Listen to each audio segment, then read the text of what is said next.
¿Por qué, cree usted, nuestro Señor dijo así como prospera tu alma? Esta frase de la escritura de tercera de Juan 2 parecería indicar que en algún periodo pasado en algo no marchaba bien nuestra alma. ¿Qué sería lo que andaba mal y cómo sucedió eso? ¿Qué es la prosperidad del alma?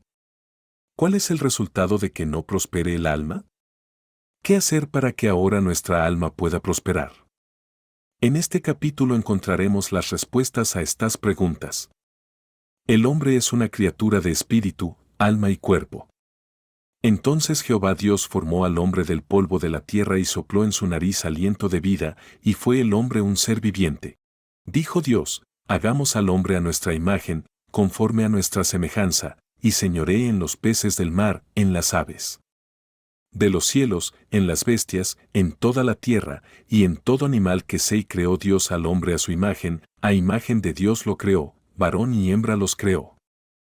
Génesis 2, versos 7 y Génesis 1, versos 26 a 27. Cuando Dios creó los cielos, la tierra y todo lo que hay en ellos, hizo todas las cosas por su palabra, a excepción del hombre.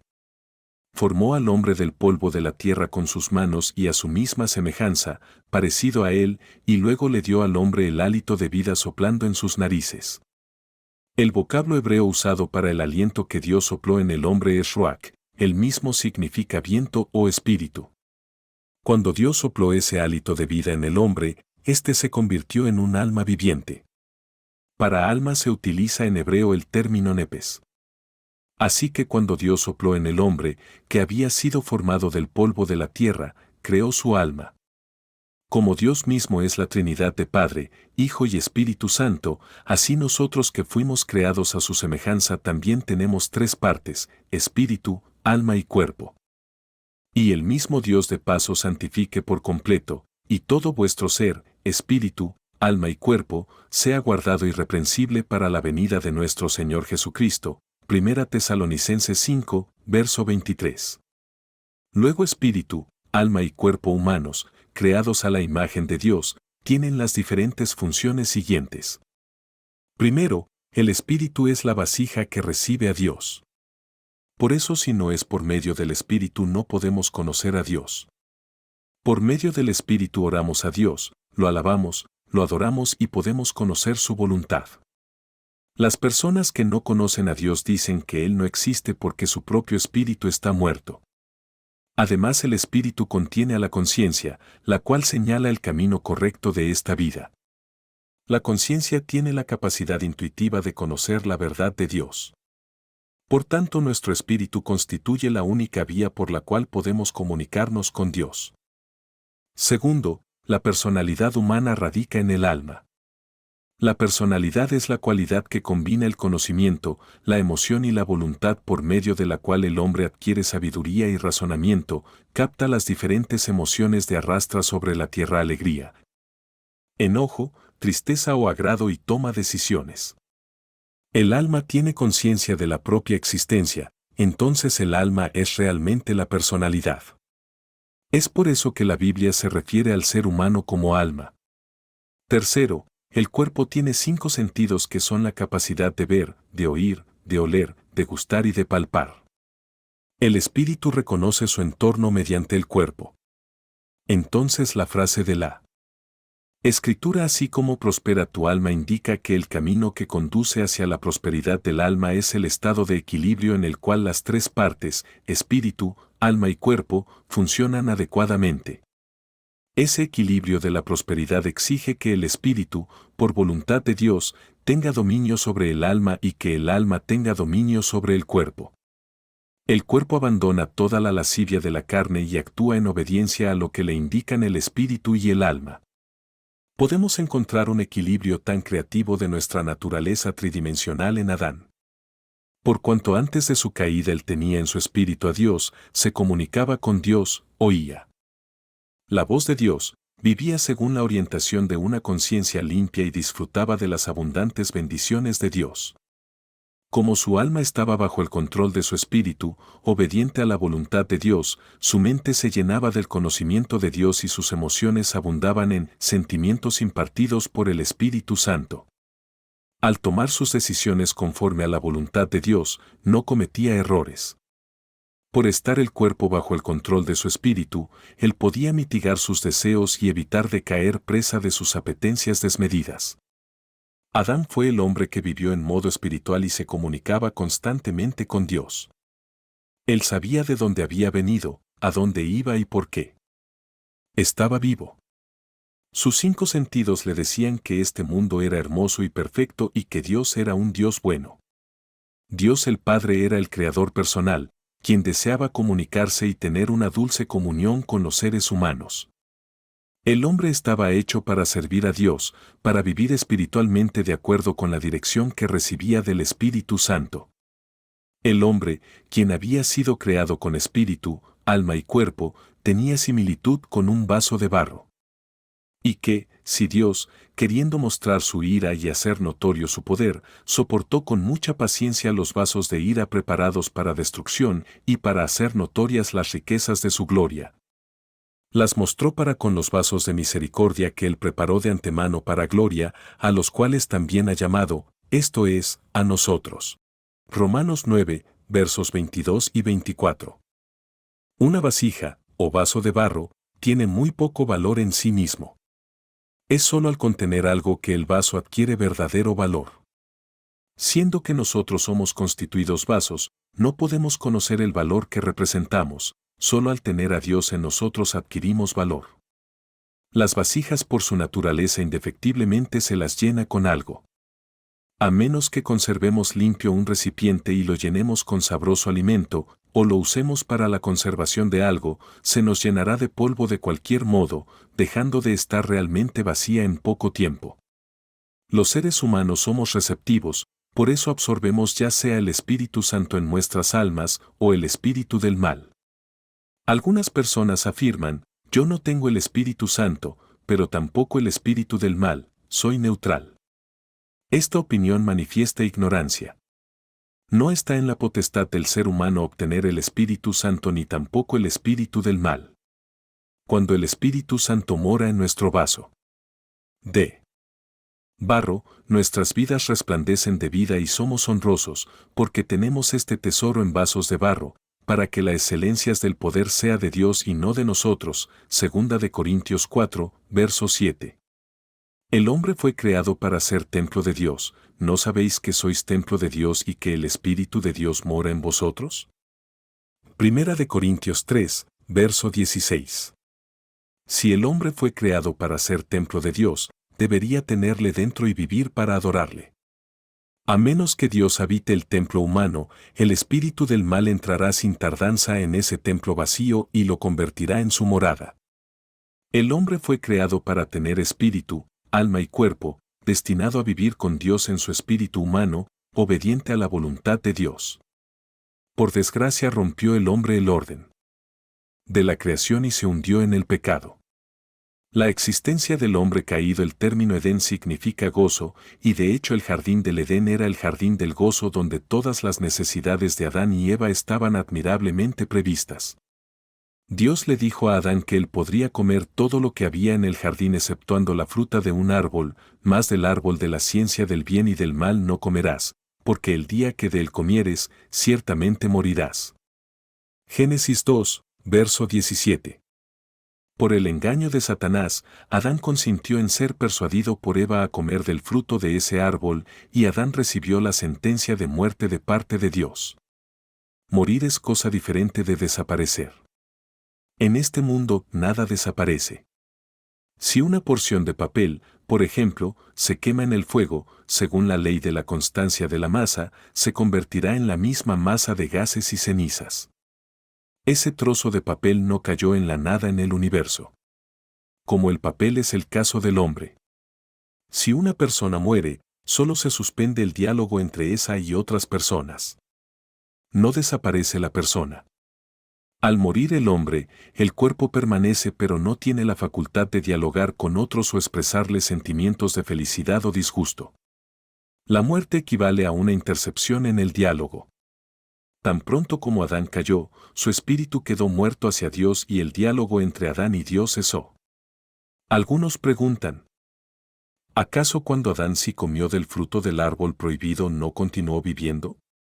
No fue el cuerpo de Adán que murió, ni aun su alma, sin embargo su espíritu murió, ni bien cometió el pecado. Tan pronto como murió el espíritu de Adán, Dios no habitó más en él.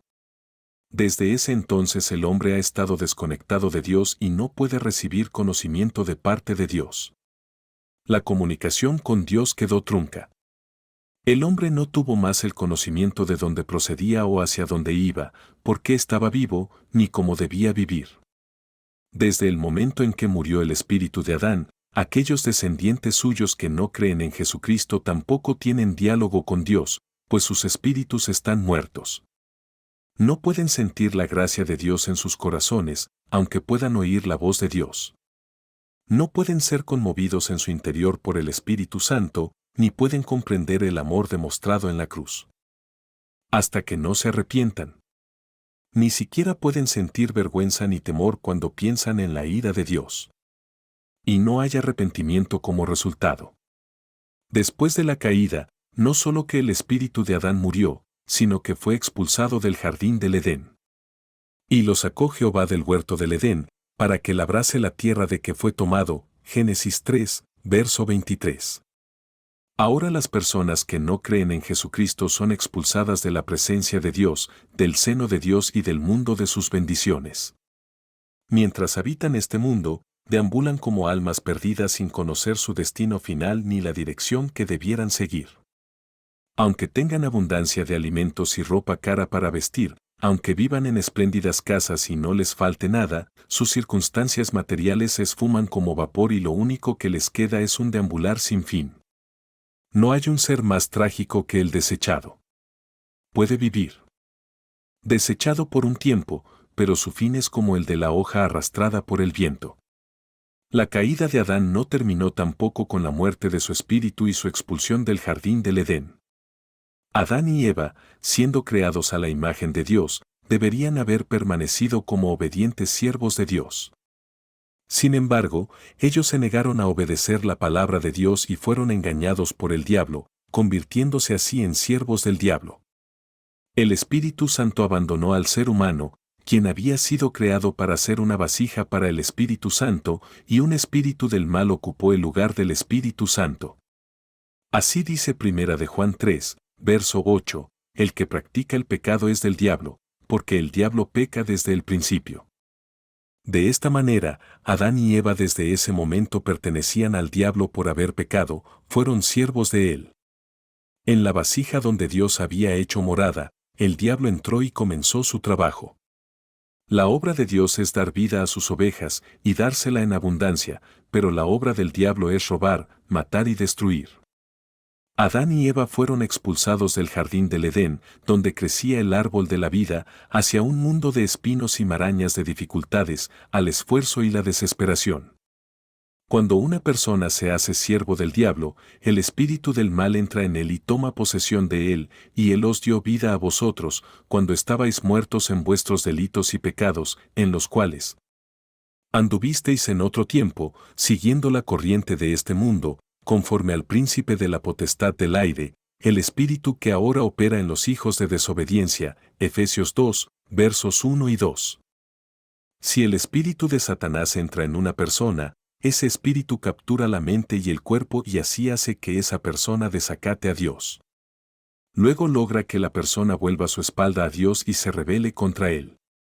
Y la desobediencia y la confusión en la mente de la víctima desembocan en su rechazo del camino de la verdad y elige en cambio el ancho camino que lleva a la destrucción. Nos resulta difícil lograr la conversión de un incrédulo y llevarlo a Jesús porque un espíritu maligno en la mente y el corazón engaña a esa persona. Si queremos su conversión, debemos primeramente atar al espíritu que vive en él por medio de nuestras oraciones. La Biblia expresa lo siguiente: cuando el hombre fuerte armado guarda su palacio, en paz está lo que posee. Pero, cuando viene otro más fuerte que él y le vence, le quita todas sus armas en que confiaba y reparte su botín. Lucas 11, versos 21 y 22. Y le llevó el diablo a un alto monte y le mostró en un momento todos los reinos de la tierra. Y le dijo el diablo: a ti te daré toda esta potestad y la gloria de ellos, porque a mí ha sido entregada, y a quien quiero la doy. Lucas 4, versos 5 y 6. Siendo que todos los hombres que están bajo el yugo del pecado original se han convertido en siervos del diablo y de la muerte. Todos ellos viven en realidad bajo el control incesante del diablo, aunque prefieran ser libres del pecado. El diablo se nos acerca con los deseos de la carne, la lujuria de los ojos y el orgullo de la vida.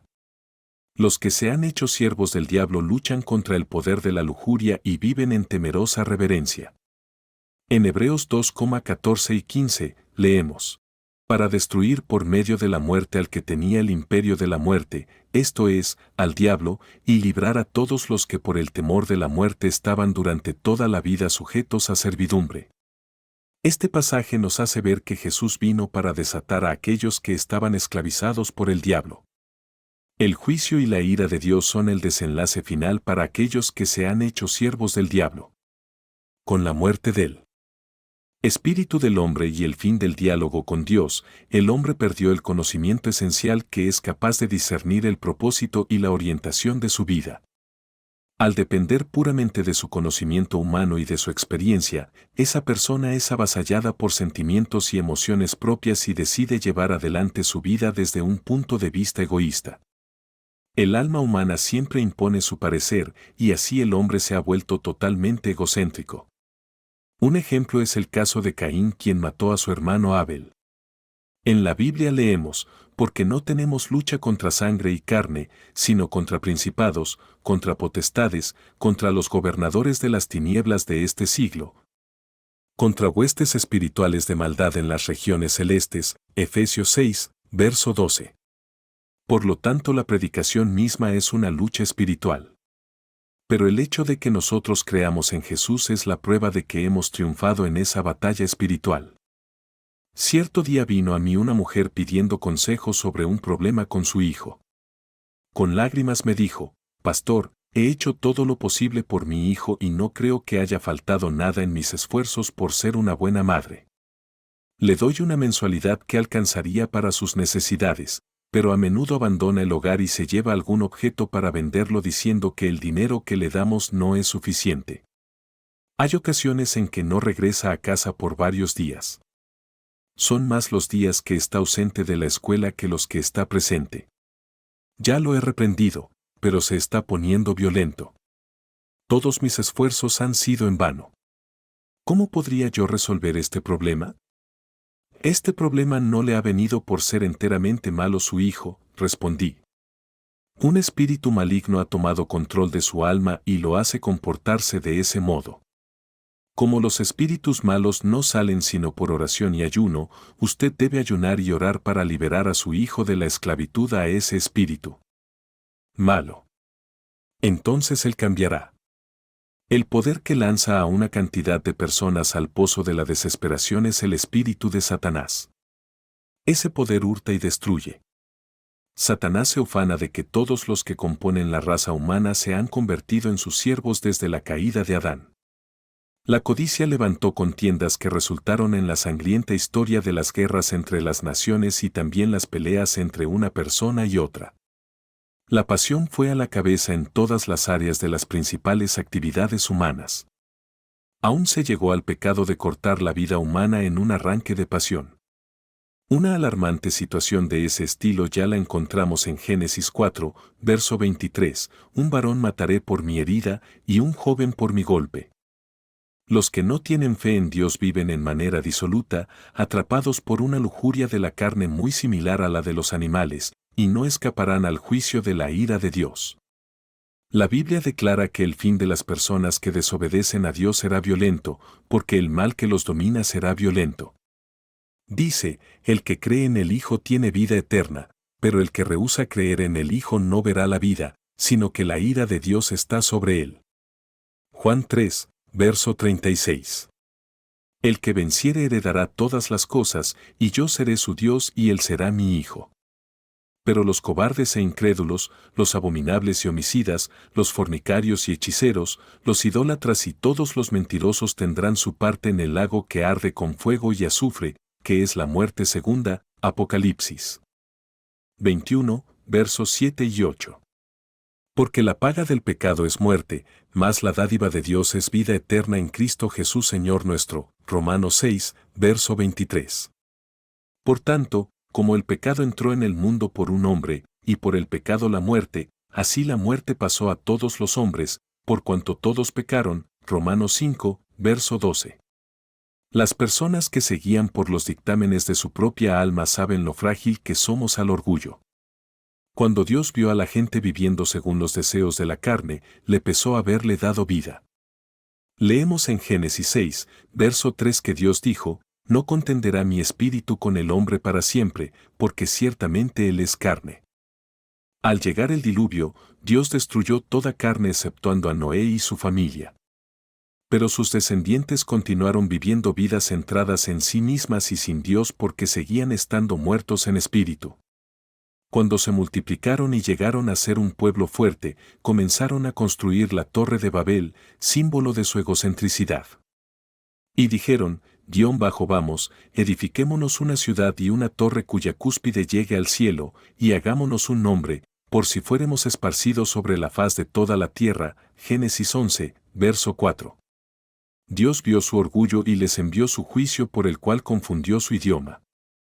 La gente de hoy día vive también en manera egocéntrica, siguiendo los deseos de la carne, la codicia de los ojos y la vanidad de este mundo. Es un egocentrismo que no hace concesiones, acompañado de un orgullo ilimitado, una excesiva codicia y crímenes que el egoísmo acarrea, todo lo cual desata la ira de Dios con su ardiente juicio. Este está más cerca de lo que piensan algunas personas. Muchas personas viven esta existencia atormentados, recibiendo castigo ya en este mundo. El infierno presente en la tierra se describe por el mal en lugar del bien, la muerte en lugar de la vida, el pesar en lugar del gozo, el dolor en lugar del placer, la fría soledad en lugar de la cálida armonía. Primero, debemos entender que nuestro Señor deseaba que prosperara nuestra alma porque nuestro espíritu estaba muerto y el diálogo de amor con Dios estaba cortado. Segundo, que habíamos sido expulsados del jardín de bendición. Y tercero, que Dios se retiró de nuestro corazón y el diablo entró para esclavizarnos. Cuarto, que las personas cuyos espíritus están muertos viven exclusivamente a la merced de su alma y ya reciben juicio mientras viven aquí. Además deberán enfrentar el juicio final y ser arrojados en el lago de fuego. Dios contempla a esta humanidad tan deplorable y la llama amada. Y esta es la misma voz de amor que nos ha estado llamando desde la creación del mundo. Este Dios desea que nuestras almas vuelvan a prosperar. Con un amor tan grande que no escatimó brindarnos a su único Hijo, Él desea que nuestras almas prosperen, que el orden de la creación pueda ser restaurado, que Él pueda llenar las vasijas humanas y habitar en ellas. Como en el principio, cuando Dios se acercaba a Adán y conversaba con él, hoy también Dios se propone venir a nuestros corazones, caminar y hablar con nosotros. Transformar nuestras vidas para que prosperemos y tengamos buena salud tal como prospere nuestra alma. Así tendremos vida más abundante. A cada momento Él aguarda a la puerta del corazón llamando. ¿Le abriremos? Vida para espíritus muertos. Esto fue dicho por Dios refiriéndose a los seres humanos. Para gloria mía los he creado. Isaías 43, 7. Luego la meta suprema de la vida humana es reflejar la gloria de Dios y darle la gloria a Él. Después que Adán y Eva comieron del fruto del árbol prohibido, perdieron estas dos cosas, la gloria de Dios y su meta en la vida, porque así como por la desobediencia de un hombre los muchos fueron constituidos pecadores, así también por la obediencia de uno los muchos serán constituidos justos. Romanos 5, verso 19. El hombre se hundió tan profundamente por el hecho de convertirse en siervo del diablo que no podía restaurarse por su propio poder ni esfuerzos. No podía volver a su estado original. Tampoco lo podían reponer ni la educación ni la política, por cierto que nunca podrá ser restaurado por el humanismo. Y somos todos hijos de Adán. Necesitamos un Salvador, a Jesucristo. 1. Creer en Jesucristo. El nombre Jesús significa Salvador. Y dará a luz un hijo y llamará su nombre Jesús, porque él salvará a su pueblo de sus pecados. Mateo 1, verso 21. El nombre Cristo significa ungido. Reyes y sacerdotes recibían su especial ordenación con el ungimiento sobre la cabeza con aceite. Por lo tanto, Jesucristo es nuestro Salvador, Él nos salva y se convierte en nuestro Rey y sumo sacerdote. Porque el Hijo del Hombre vino a buscar y a salvar lo que se había perdido, Lucas 19, verso 10, no vino para ser servido, sino para servir, y para dar su vida en rescate por muchos, Mateo 20, 28b. Jesús vino para salvarnos. ¿Y qué es lo que debemos hacer para ser salvados? Solo venir a Dios con fe, apoyándonos en el poder de la sangre de Jesús y pedirle que nos salve y entre en nuestras vidas. No podemos llegar hasta Dios sin los méritos de la sangre derramada por Jesús, véase Levítico 17, verso 11. No podemos ser salvos por las enseñanzas de una religión, ni siquiera por el cristianismo. Solo podemos recibir el perdón y la salvación por medio de la preciosa sangre de Jesús. Lo dice claramente la Biblia, pero si andamos en luz, como Él está en luz, tenemos comunión unos con otros, y la sangre de Jesucristo su Hijo nos limpia de todo pecado. Primera de Juan 1, verso 7. Sabiendo que fuisteis rescatados de vuestra vana manera de vivir, la cual recibisteis de vuestros padres, no con cosas corruptibles, como oro o plata, sino con la sangre preciosa de Cristo, como de un cordero sin mancha y sin contaminación. Primera de Pedro 1, versos 18 y 19. Muchas iglesias no predican en la actualidad acerca de la sangre de Jesús. Hablan mucho sobre las enseñanzas y la vida de Jesús, pero no dan testimonio de esa sangre ni la glorifican. Pero los pecadores no pueden alcanzar el perdón y ser conducidos a la salvación prescindiendo de la sangre de Cristo. Sin fe en esa preciosa sangre, los cánticos de alabanza, las ceremonias y el ritual son huecos. Y sin derramamiento de sangre no se hace remisión de pecados. Hebreos 9, verso 22. Es la sangre que derramó Jesús la que nos posibilita la comunicación con Él. Por eso podemos cantar las palabras del himno, ¿qué me puede dar perdón? Solo de Jesús la sangre. Depositando nuestra fe en su sangre podemos entrar en la presencia de Dios. Confiando en esa sangre podemos vencer los ataques de Satanás. Apoyándonos en esa sangre podemos hacer el bien. Cuando apelamos a la sangre de Cristo mediante la confesión creativa, tal como los israelitas en el Antiguo Testamento aplicaron la sangre del Cordero de la Pascua sobre sus puertas, el diablo huye despavorido. Creyendo en la sangre redentora de Jesucristo experimentamos el milagro de ser salvos.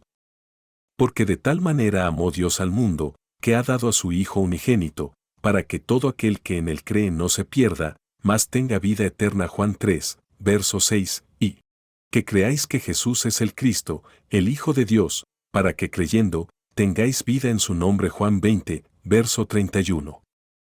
El vocablo original griego que se refiere a la vida que recibimos a través de la fe en Jesucristo es zoe, esa es la vida que proviene de Dios, nuestros espíritus pueden ser renovados al obtener esa fe. La palabra que designa en griego la vida común, en la cual el espíritu permanece muerto, es psique, se refiere simplemente a nuestra vida física. La otra vida, la nueva, es la que procede de Dios y la obtenemos depositando nuestra confianza y fe en la sangre de Jesús. Al recibir esta vida, nuestros espíritus muertos recobran su vida. A menudo se pregunta si, por la muerte de Jesús, todas las personas pueden ser salvas. De ninguna manera. No es así porque, como hemos explicado anteriormente, somos salvos mediante la fe. Justamente por haber muerto Jesús en la cruz y haber resucitado desbaratando el poder de Satanás, somos juzgados al no creer en esas verdades. El que en él cree no es condenado, pero el que no cree ya ha sido condenado, porque no ha creído en el nombre del unigénito Hijo de Dios. Juan 3, verso 18. El Espíritu Santo viene sobre el mundo y lo amonesta por el pecado, la injusticia y el juicio, pues la humanidad no ha alcanzado la justificación al no creer en la redención como fue provista por Jesucristo. La Biblia deja en claro que la salvación está al alcance de todos, libremente y sin discriminación. Jesús dijo, id por todo el mundo y predicad el Evangelio a toda criatura. El que creyere y fuere bautizado será salvo, mas el que no creyere, será condenado. Marcos 16, versos 15 y 16. Porque no envió Dios a su Hijo al mundo para condenar al mundo, sino para que el mundo sea salvo por él. El que en él cree no es condenado, pero el que no cree ya ha sido condenado, porque no ha creído en el nombre del unigénito Hijo de Dios. Juan 3, versos 17 y 18. El que cree en el Hijo tiene vida eterna, pero el que rehúsa creer en el Hijo no verá la vida, sino que la ira de Dios está sobre él. Juan 3, verso 36. Estos textos bíblicos nos demuestran claramente que, si bien Jesucristo fue crucificado y vertió su sangre por todos, solo puede ser eficaz para salvar a la persona que acepta voluntariamente a Jesucristo como Salvador. No hay esperanza para aquellos que no aceptan a Jesús. Por lo tanto, para alcanzar la salvación, la vida eterna y la vivificación del Espíritu, debemos en primer lugar pasar el proceso absolutamente personal de recibir a Jesucristo como nuestro Salvador personal. 2. Nacer de nuevo por el Espíritu Santo. Una vez que hemos recibido a Jesús en el corazón como nuestro Salvador y lo hemos instituido como Señor de nuestra vida, si llegamos a pensar que lo hemos hecho solitos es que no hemos captado el punto principal. Está escrito que nadie puede llamar a Jesús Señor, sino por el Espíritu Santo, 1 Corintios 12, verso 3. Es decir, para que seamos salvos y nuestro espíritu sea vivificado, el Espíritu Santo debe venir sobre nosotros, inspirarnos y mover nuestros corazones para que podamos ser regenerados. Cierto día al anochecer Nicodemo, un hombre que tenía autoridad entre los judíos, vino a ver a Jesús y le preguntó cómo recibir vida eterna. Jesús le respondió y le dijo que ningún hombre podía ver el reino de Dios sin nacer de nuevo.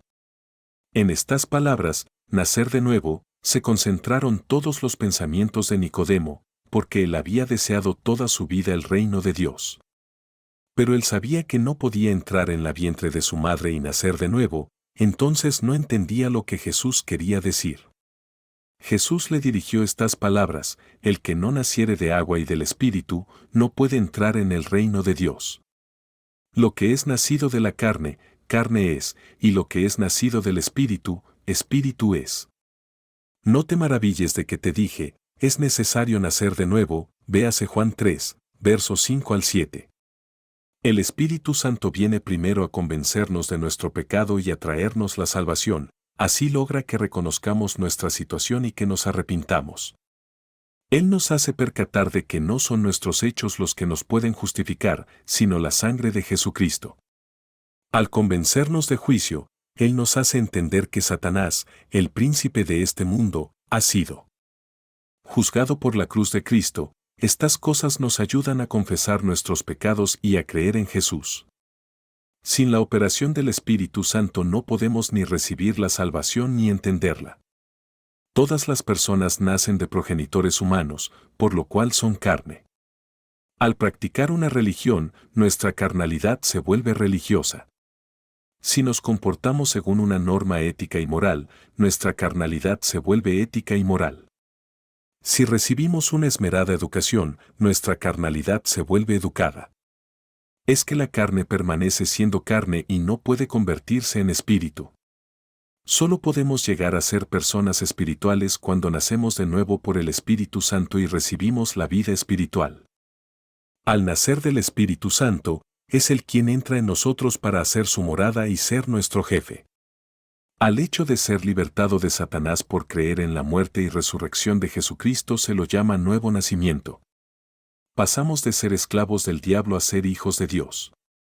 Es porque el Espíritu Santo nos lleva a ser hijos de Dios que podemos llamar a Dios Padre nuestro. Nuestro espíritu revive mediante el Espíritu Santo.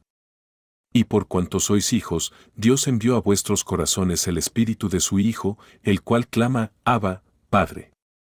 Gálatas 4, verso 6. Pues no habéis recibido el espíritu de esclavitud para estar otra vez en temor, sino que habéis recibido el espíritu de adopción por el cual clamamos, Abba, Padre. El Espíritu mismo da testimonio a nuestro espíritu de que somos hijos de Dios, Romanos 8, versos 15 y 16. Y si alguno no tiene el Espíritu de Cristo, no es de él, Romanos 8, verso 9. En el momento cuando aceptamos que Jesús es nuestro Señor merced a la obra hecha en nosotros por el Espíritu Santo, nuestro espíritu muerto es revivido del sueño de muerte y nace de nuevo. Entonces no podemos menos que ser movidos a lágrimas de gratitud por el gozo que recibimos al renacer. Llamar a Dios Padre no es ninguna experiencia común. Solo aquel que tiene el Espíritu Santo morando en sí puede decirle a Dios Padre con una profunda y genuina seguridad de que verdaderamente es Padre. Y es solo porque ha entrado el Espíritu Santo para darnos la adopción, la cual nos hizo hijos de Dios, que podemos llamar a Dios Padre nuestro. El mismo Espíritu Santo, quien es el Espíritu de Cristo, continúa de inmediato la obra de Jesucristo en nuestra vida. Es por medio del Espíritu que podemos experimentar ya la presencia y el obrar de Cristo antes de ascender al cielo. Jesús nos dejó una maravillosa promesa. Por tanto, id y haced discípulos a todas las naciones, bautizándolos en el nombre del Padre y del Hijo y del Espíritu Santo, enseñándoles que guarden todas las cosas que os he mandado, y he aquí. Yo estoy con vosotros todos los días, hasta el fin del mundo. Mateo 28, versos 19 y 20. Y también dijo Jesús, porque donde están 2 o 3 congregados en mi nombre, allí estoy yo en medio de ellos. Mateo 18, verso 20. Desde que Jesús ascendió al cielo ante los ojos de sus discípulos, después de haber sido crucificado, muerto y resucitado, no está más presente en este mundo en forma corpórea. No obstante, nuestro Señor prometió que estaría con nosotros. Sabemos que su promesa es veraz. ¿Qué significa eso? Según dijo, y yo rogaré al Padre, y os dará otro consolador para que esté con vosotros para siempre, el Espíritu de verdad al cual el mundo no puede recibir, porque no le ve ni le conoce. Pero vosotros le conocéis porque mora con vosotros y estará en vosotros. No os dejaré huérfanos, vendré a vosotros. Juan 14, versos 16 y 18. ¡Qué maravillosas palabras! Nos prometen que, luego que Jesús abandonara el mundo físicamente, nos enviaría otro consolador para que permanezca con nosotros.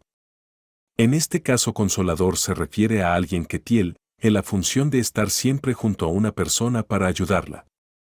Pero Jesús le llama otro consolador. La palabra griega, alias, significa otro, pero se emplea para otro que sea de la misma clase, de modo que sería el otro consolador, el Espíritu Santo, como el primero.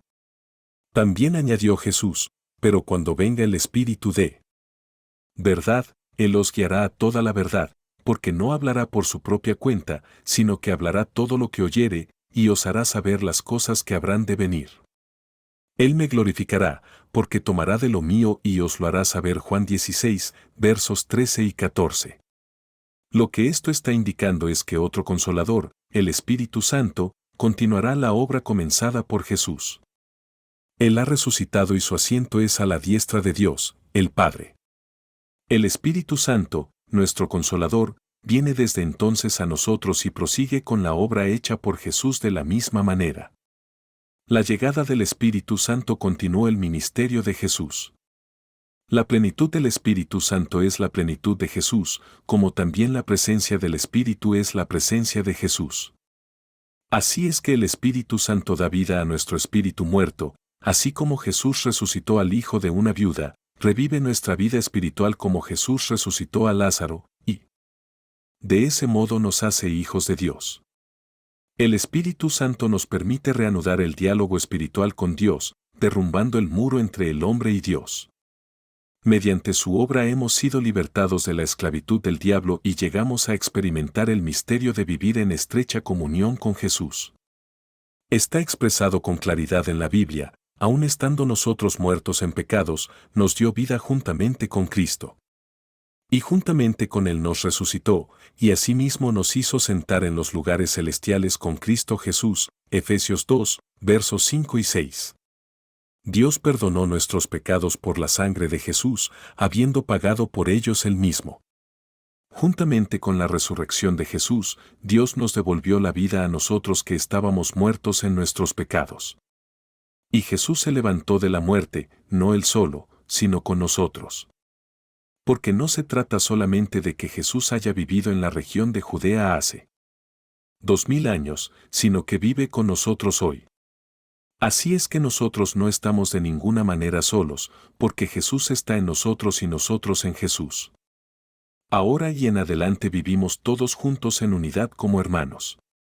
Es decir que nosotros, los que hemos sido comprados por su sangre y tenemos a Jesucristo, tenemos vida eterna. Y dice, mirad cuán bueno y cuán delicioso es habitar los hermanos juntos en armonía. Allí. Envía Jehová bendición y vida eterna, Salmo 133, versos 1 al 3. El hecho de llegar a ser uno con Cristo y con otros hermanos trae como resultado la bendición de Dios y la prosperidad de nuestra vida espiritual. 3. El nuevo sistema cuando vuelve a vivir nuestro espíritu en virtud de la sangre de Cristo y mediante la obra del Espíritu Santo, se establece un nuevo sistema, el cual cambia por completo nuestra vida. El alma que anteriormente vivía en pecado, sin saber que Dios se dolía por el hecho de que el diálogo con Él se había cortado, ahora se aparta del camino pecaminoso. Nuestra alma se regocija y brinca al saber que Dios nos ama, en cambio cuando Dios se entristece, también se siente agobiada y atormentada nuestra alma. Cuando oramos fervientemente, sentimos la respuesta de Dios por la paz y la seguridad que invaden nuestro corazón. Y al oír la voz de Dios nuestro corazón responde con un entusiasmado amén. Este es el diálogo con Dios a través del Espíritu, y es por el que nos damos cabal cuenta de que nuestro espíritu ha sido vivificado. Nosotros, que habíamos sido expulsados de la presencia de Dios a causa de nuestro pecado, ahora somos recibidos en la presencia de Dios. Viviendo en este mundo éramos extraños y peregrinos, como todos los demás. Ellos todavía son extraños y andan a la deriva por no conocer a Cristo, pero nosotros tenemos una meta clara porque nos guía por el Espíritu Santo. Por haber revivido nuestro espíritu mediante el Espíritu Santo, ahora comprendemos la palabra cuando la oímos predicar o leemos las Escrituras. Podemos cantar alabanzas, orar y comunicarnos con Dios. Lo más importante para nosotros es que nuestro espíritu vuelva a la vida. La religión por sí sola no puede lograrlo. La celebración de un rito tampoco. Para que nuestro espíritu reviva debemos venir ante Jesucristo y aceptarlo como nuestro Salvador.